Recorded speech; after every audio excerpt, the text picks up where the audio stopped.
أعوذ بالله من الشيطان الرجيم. بسم الله الرحمن الرحيم.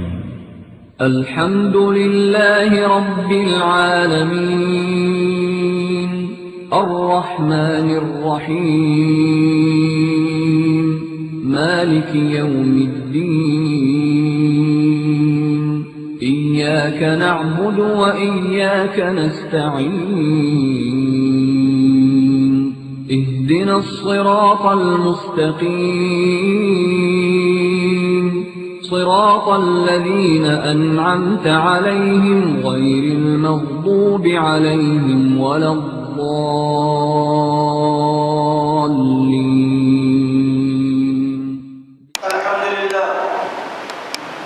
الحمد لله نحمده ونستعينه ونستغفره ونؤمن به ونتوكل عليه ونعوذ بالله من شرور أنفسنا وسيئات أعمالنا من يهد الله فلا مضل له ومن يضلل فلا هادي له وأشهد أن لا إله إلا الله وحده لا شريك له وأشهد أن محمدا عبده ورسوله أرسله بالحق بشيرا ونذيرا بين يدي الساعة وداعيا إلى الله بإذنه وسراجا منيرا.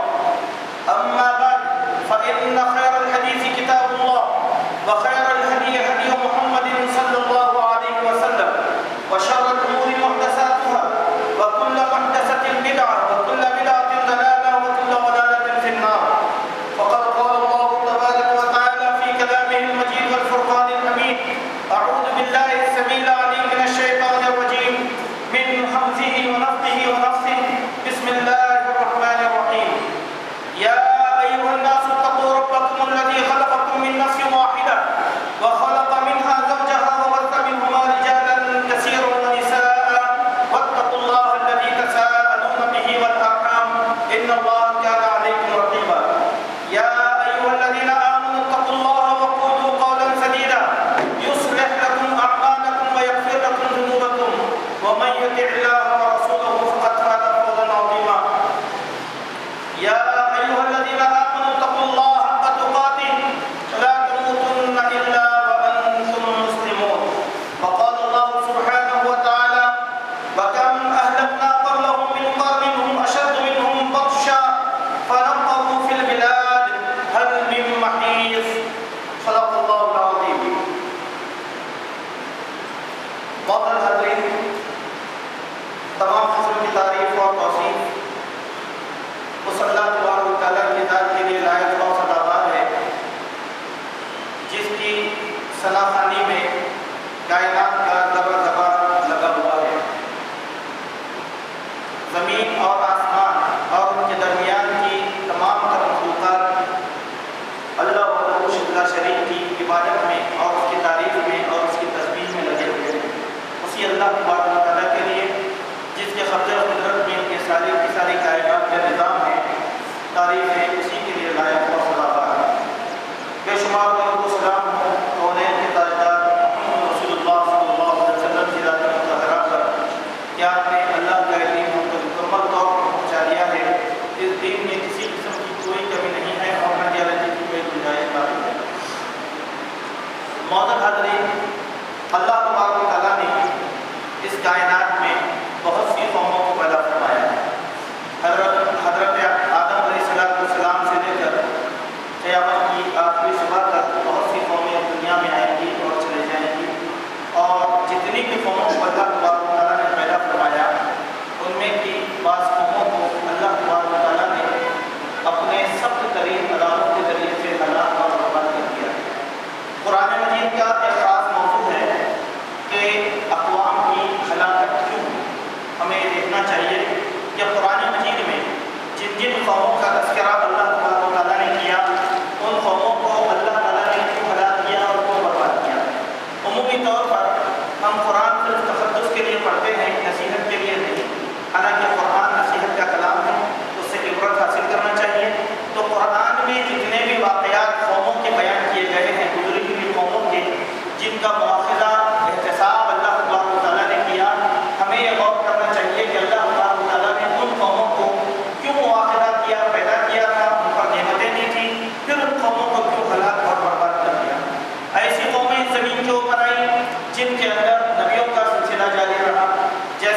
اسرائیل، اگر بنی اسرائیل کو یہ کہہ دیا جائے تو مبالغہ نہیں ہوگا کہ یہ نبی زادوں کی قوم تھی اور اللہ تبارک و تعالیٰ نے ان سے بہت محبت کیا تھا اور ان پر اپنی بہت سی نعمتوں کو اللہ نے نشاور کیا، لیکن اس قوم کو اللہ تبارک و تعالیٰ نے اپنے مختلف عذابوں کے ذریعے سے ہلاک کر کے رکھ دیا۔ ایسی اور بھی قومیں گزری ہیں، جیسے قوم عاد ہے، قوم ثمود ہے، اصحاب الایکہ ہے اور قوم تبع ہے، جن کا تذکرہ قرآن میں کیا گیا تھا۔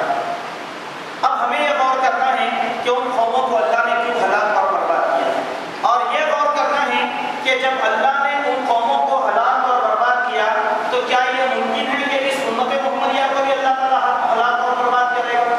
یہ دو باتیں۔ عمومی طور پر پوری امت مسلمہ میں ایک عجیب و غریب قسم کا نشہ یہ ہے کہ ہم تو امت محمدیہ کے ہیں اور محمد صلی اللہ علیہ وسلم کی امت کو اللہ تعالیٰ برباد نہیں کرے گا۔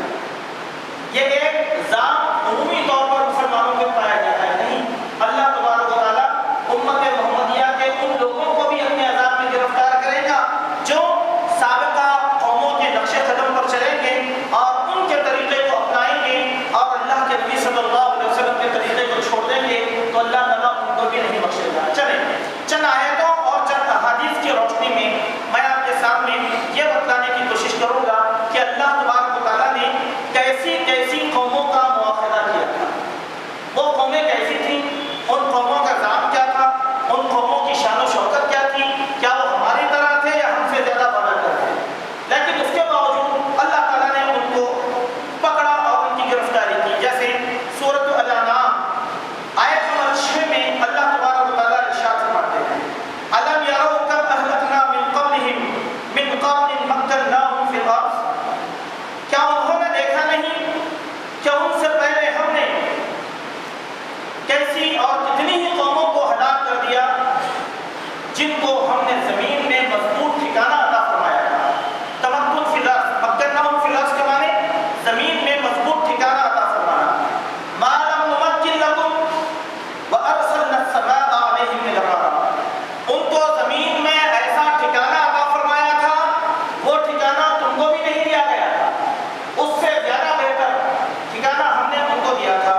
ہم نے تباہ و تارات کر دیا. بطرت معیشتہا، اور وہ معاشی اعتبار سے بہت زیادہ خوشحال تھے. ان کی معیشت سب سے زیادہ خوشحال تھی. فتلک مساکنہم، یہ ان کے اپنے گھریں ہیں جس میں اب بسنے والا کوئی بھی نہیں ہے، اور ان کی زمینوں کے اب ہم وارث ہو گئے. ہم وارث ہو گئے ہیں. ان بستیوں کو اللہ تبارک و تعالیٰ نے غارت کر دیا جن کی معیشت بہت اچھی تھی. چوتھی آیت سورہ قاف کی آیت نمبر 36، اللہ تعالیٰ اس آیت میں ارشاد فرماتے ہیں وَكَمْ أَهْلَكْنَا قَبْلَهُم مِّن قَرْنٍ هُمْ أَشَدُّ مِنْهُمْ بَطْشًا فَنَقَّبُوا فِي الْبِلَادِ هَلْ مِن مَّحِيصٍ، اور ہم نے ان سے پہلے کتنے ہی امتوں کو ہلاک کر دیا ہے جو ان سے طاقت میں زیادہ تھی. وہ شہروں میں ڈھونڈتے ہی رہ گئے کہ کوئی بھاگنے کا راستہ ان کو نہیں ملا. میں نے 4 آیتیں آپ کے سامنے 4 قوموں کے تعلق سے پیش کیا. پہلی قوم وہ جن کے بارے میں اللہ نے فرمایا کہ ہم نے ان کو بہترین نعمتوں سے سرفراز کیا تھا، انہوں نے گناہ کیا. دوسری قوم وہ جو شہرت میں اتنے زیادہ تھے کہ ان کا وزیر روئے زمین کے اوپر نہیں تھا. تیسری قوم وہ جن کی معیشت سب سے زیادہ بہتر تھی لیکن ہم نے ان کو بھی تباہ و تاراج کر دیا. چوتھی قوم وہ جو شان و شوکت کے بعد طاقت میں سب سے زیادہ تھے، طاقت میں سب سے زیادہ تھے، ہم نے ان کو بھی نہیں بخشا. عربی زبان کا ایک محاورہ ہے اور اہل عرب کہا کرتے ہیں اس محاورے کو نحن اسود البلاد، ہم تو شہروں کے شیر ہیں. وہ اپنے آپ کو کہا کرتے تھے ہم تو شہروں کے شیر ہیں، ہم تو روئے زمین پر مارنے والا کوئی بھی نہیں ہے، شکست دینے والا کوئی بھی نہیں ہے. قوم عاد کا ایک قول اللہ تعالیٰ نے قرآن مجید میں یوں ارشاد فرمایا کہ وہ کہا کرتے تھے من اشد منا قوہ، ہے کوئی روئے زمین پر ہماری طاقت کو شکست دینے والا. اللہ نے کہا کہ ہاں ہم ہیں، تم سے زیادہ طاقتور ہم ہیں اور ہم شکست دیں گے. ہوا کیا؟ یہ قومیں جن کی معیشت اچھی تھی، وہ قومیں جو روئے زمین پر طاقتور تھی، وہ قومیں جو پہاڑوں میں اپنے گھروں کو کھود کر پہاڑ کھود کر اپنا گھر بنایا کرتی تھی، وہ قومیں جن کو اللہ تعالیٰ نے نبیوں کی دولت سے سرفراز کیا تھا، لیکن ہوا کیا؟ اللہ کی طاقت سے ٹکرائی تو اللہ نے ہواؤں کے ذریعے سے ان کو ہلاک کر دیا، چیخ کے ذریعے سے اللہ نے ان کو ہلاک کر دیا، آسمان سے ان کی بستیوں کو اوندھے کر کے اللہ نے ان کو ہلاک کر دیا. یہی نہیں، بارش کا عذاب ان کے اوپر آیا کہ آسمان سے بارش برسا، زمین سے بارش برسا. یہی نہیں کہ طوفان کی زد میں وہ قومیں گرفتار کر دی گئی. یہی نہیں، اللہ نے ان پر مینڈکوں کا عذاب نازل فرمایا، اللہ نے ان پر جوؤں کا عذاب نازل فرمایا، اللہ نے ان پر خون کا عذاب نازل فرمایا. باوجود اتنی نعمتوں کے اللہ نے پکڑا کیوں؟ وہ اللہ کو بھول کر گناہ کرنا شروع کر دیے تھے. وہ اللہ کو بھول کر گناہ کرنا شروع کیے تھے. کیسے؟ اللہ کے پیارے نبی محمد رسول اللہ صلی اللہ علیہ وسلم بیان فرماتے ہیں، بخاری شریف میں مختلف انداز کی احادیث بیان کی گئی ہے. اللہ تبارک و تعالیٰ نے قوم صالح کی بستیوں کو جب زمین پر اونھا کرنا چاہا تو جبرائیل امین کو حکم دیا تو وہ ان بستیوں کو اپنے پروں پر اٹھا لیے، پروں پر اٹھا لیے. امام ابن کثیر رحمۃ اللہ علیہ نے لکھا کہ آسمان پر رہنے والی دوسری مخلوقات نے قوم صالح کی قوم کی آوازوں کو سنا تھا. وہاں سے ان کی بستیوں کو اللہ تعالیٰ نے اونھا کر دیا. کیوں؟ گناہ کیا تھا اس قوم کا؟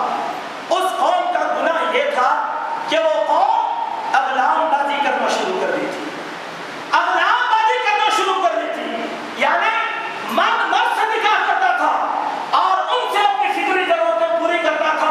اس گناہ کی وجہ سے اللہ تعالیٰ نے اس قوم کو تہمالہ کر دیا. قوم شعیب کو اللہ تبارک و تعالیٰ نے ہلاک کیا. ان کا گناہ کیا تھا؟ ان کا گناہ یہی تھا کہ وہ قوم مسلمان ہونے کے باوجود ناپ تول میں کمی کیا کرتی تھی، ڈنڈی مارا کرتی تھی. ناپ تول میں کمی کرنا اللہ کو اتنا ناگوار گزرا کہ شعیب علیہ السلام کی قوم کو اللہ نے مکمل طور پر تباہ کیا. اسی کے ساتھ بنی اسرائیل نبی دادوں کی قوم، حضرت اسحاق سے آنے والی پورے انبیاء بنی اسرائیل کے اندر پیدا ہوئے.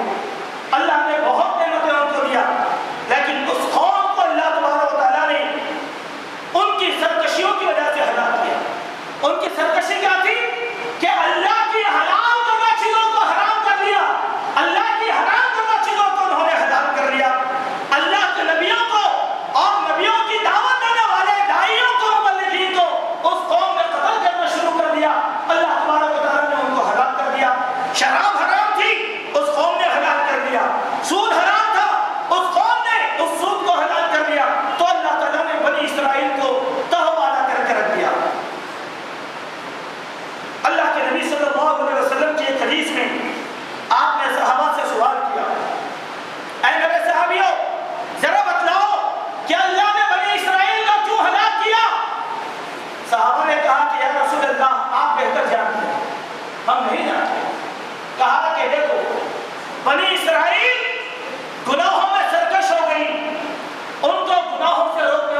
رشتہ دار ہوتا، لہذا وہ ان کو نہیں روکتا تھا، بھائی مت کرو، بس اتنا ہی، ان کے ساتھ بیٹھتا اٹھتا، دوستی اگر تھا یارانہ برابر تھا۔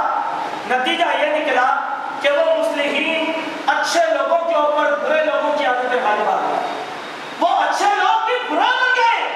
اب بنی اسرائیل کو حق کی دعوت دینے والا کوئی نہ تھا، تو اللہ نے اس قوم کو ہلاک کر دیا، اللہ نے اس قوم کو ہلاک کر دیا۔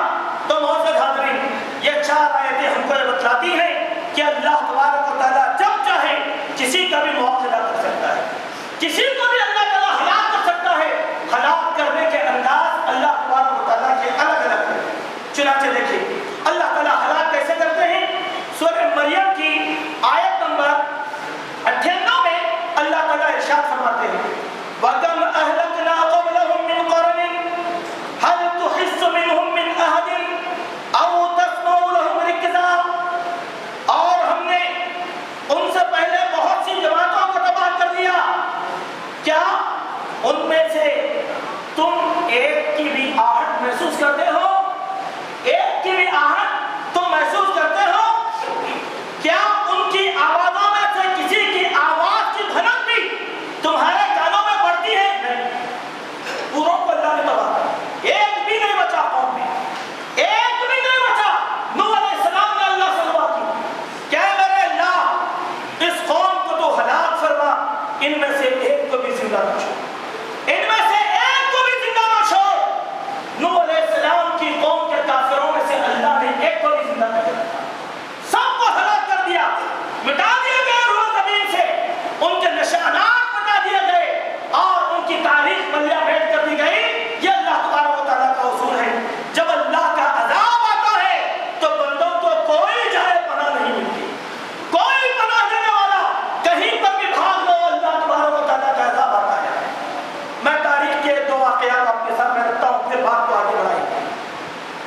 معزز حاضرین،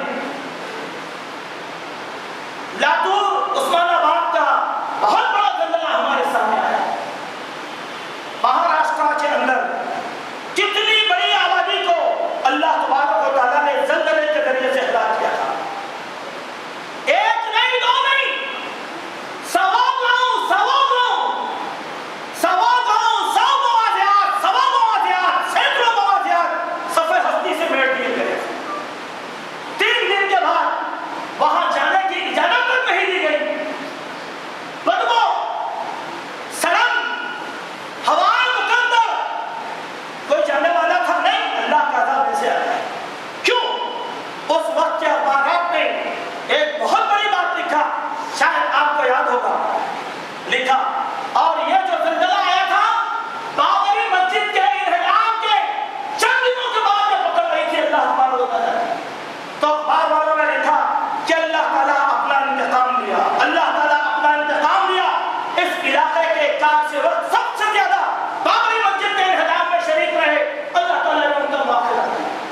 ایک نہیں، 2 نہیں، سینکڑوں مواخذات۔ آپ دیکھیں یہ عجیب و غریب تاریخ کہ پوری دنیا اپنی مدد دینے کے لیے وہاں پر پہنچ گئی تھی۔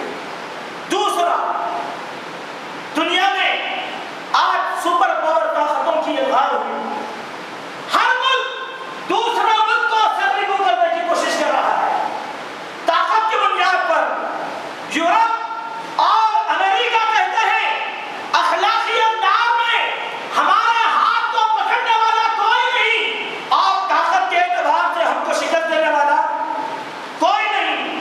آج گویا ایک جنگ چل رہی ہے، ہمیں گھبرانے کی ضرورت نہیں۔ کیوں؟ ہم یہ سب چیزوں پر بھروسہ نہیں کرتے، اس اللہ پر ہم بھروسہ کرتے ہیں جس پر ہم نے ایمان لایا۔ مسلمان کو ہتھیاروں سے ڈرایا نہیں جاتا۔